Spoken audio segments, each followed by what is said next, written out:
영상을 클릭하신 분들은 대학 다니면서 편입을 준비하고 싶을 겁니다. 근데 올인하는 애들도 많은데 할 수 있을까? 학교 갔다 학원 갔다 하면서 공부하는 게 가능할까?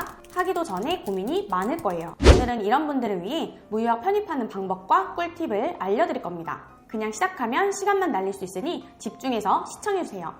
대학 병행러는 올인하는 학생보다 공부 시간이 적을 수밖에 없습니다. 학교 갔다 와서 남는 시간에 공부한다? 그럼 무조건 지는 싸움이죠. 여러분은 시간을 최대한 효율적으로 쓰는 전략을 세워야 해요. 기숙사나 자취하는 경우가 아니라면 대학 통학 시간은 무조건 2~3시간이 걸립니다. 이 시간이 매일 쌓인다고 생각해보세요. 어마어마합니다. 이 시간은 반드시 잡아야 합니다. 책상에 앉아서 공부해야 하는 것도 있지만 이동하면서 공부할 수 있는 것들도 있거든요. 일단 영어 단어는 무조건 누적 복습이 필요해요. 이동 시간에 어제 외운 단어나 새로 외울 단어를 암기하세요. 요새는 유튜브에 편입 영어 단어 읽어주는 영상들도 있거든요. 사람이 많고 서 있을 때 이 영상들이라도 보면서 계속 복습해주세요. 영어 단어는 원래 쪼개서 자주 외우는 게 효과적이라 이렇게 하면 한 자리에서 쭉 외우는 것보다 더 잘 외워집니다. 내가 계속 열심히 할 거라고 생각하지 마세요. 사람의 의지나 동기는 감정 같은 거라 금방 끌어올랐다 금방 식어요. 내가 어떤 상황에서도 열심히 할 거라 믿지 말고 내가 그렇게 할 수밖에 없는 환경을 만들어야 합니다. 시간표에 따라 공강 시간이 1~2시간씩 생길 거예요. 이때 무조건 공부할 수 있는 도서관으로 가는 게 낫습니다.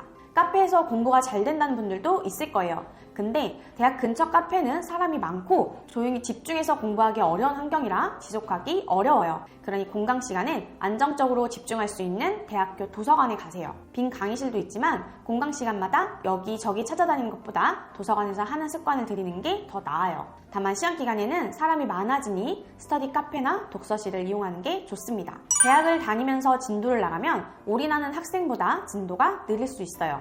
이건 무조건 방학 때 보완해야 합니다.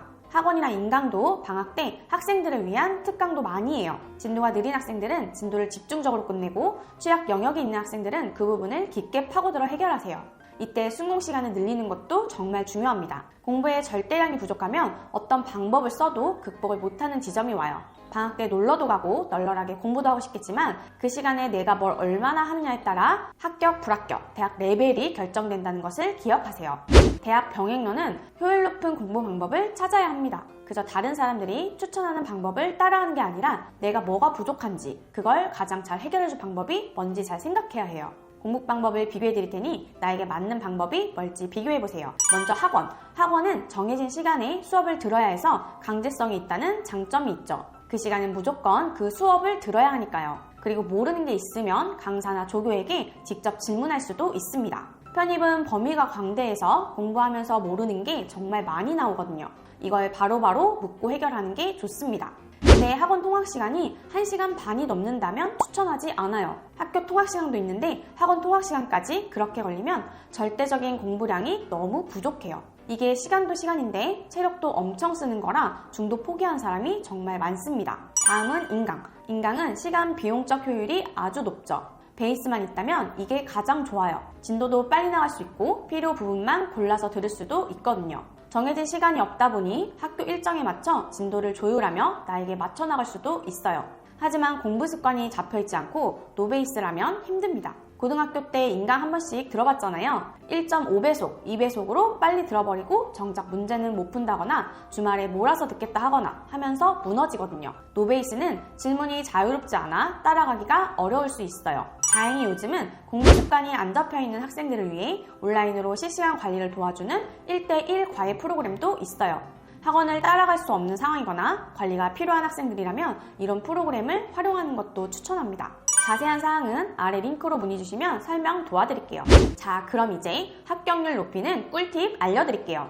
첫째, 인서울이 목표라면 편입시험에 집중해주세요. 무슨 수업 들을지, 성적은 어느 정도야 하는지 고민을 많이 하는데요. 그것보다 편입시험이 훨씬 중요해요.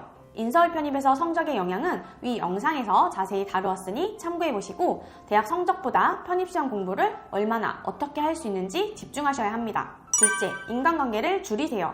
대학 가면 학과 친구들, 동아리, 고등학교 친구들 모임 등 여러분이 생각했던 것보다 많은 관계성이 생겨요. 대학 생활을 즐기고 싶겠지만 이것들은 애초에 줄이지 않으면 편입은 포기해야 해요. 이미 올인한 학생들보다 시간이 부족한데 그 시간까지 쓰고 그 여파가 남아서 사실상 그냥 공부는 포기하는 거예요.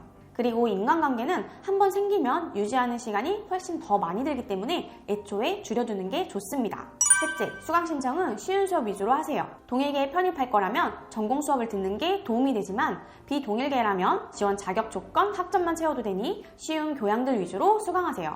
동일계도 무리해서 어려운 전공까지 듣기보단 쉬운 개론 과목 위주로 수강하는 게 좋습니다. 물론 편입시험 베이스가 높다면 어려운 전공이나 관련 활동을 하는 것도 좋지만 우선순위는 편입시험이기 때문에 편입시험 공부 시간을 늘리는 것이 가장 좋습니다. 2학년 학생들에게 꿀팁 하나 드릴게요. 우리가 2학년 2학기 때 편입시험을 보는데 기말고사랑 편입시험 접수 기간이 겹쳐요. 그러니 정규학기, 계절학기 모두 활용해서 1학기까지 수업을 최대로 들어주고 2학기 수강 신청은 최소화해서 공강 시간을 최대한 많이 확보하면 좋습니다. 넷째, 노베이스는 학점은행제를 활용하세요. 대학 다니면서 준비하는 게 안전하긴 하지만 그것 때문에 편입을 못하게 되면 소용이 없죠. 그래서 진짜 노베이스는 대학 병행이 현실적으로 불가능할 수 있어요. 완전 기초부터 공부해야 하기 때문에 공부 시간이 더 많이 필요하거든요. 이럴 땐 대학보다 적은 시간으로 지원 자격을 만들 수 있는 학점은행제로 자격을 만드는 게 유리합니다. 대학을 꼭 다녀야만 한다면 최소 학점만 신청하고 학점은행제로 자격 만들어 편입 공부 시간을 늘리세요. 또 커트라인이 낮은 학사 편입 자격을 만들어 합격률을 높이는 방법도 고려하는 게 좋습니다.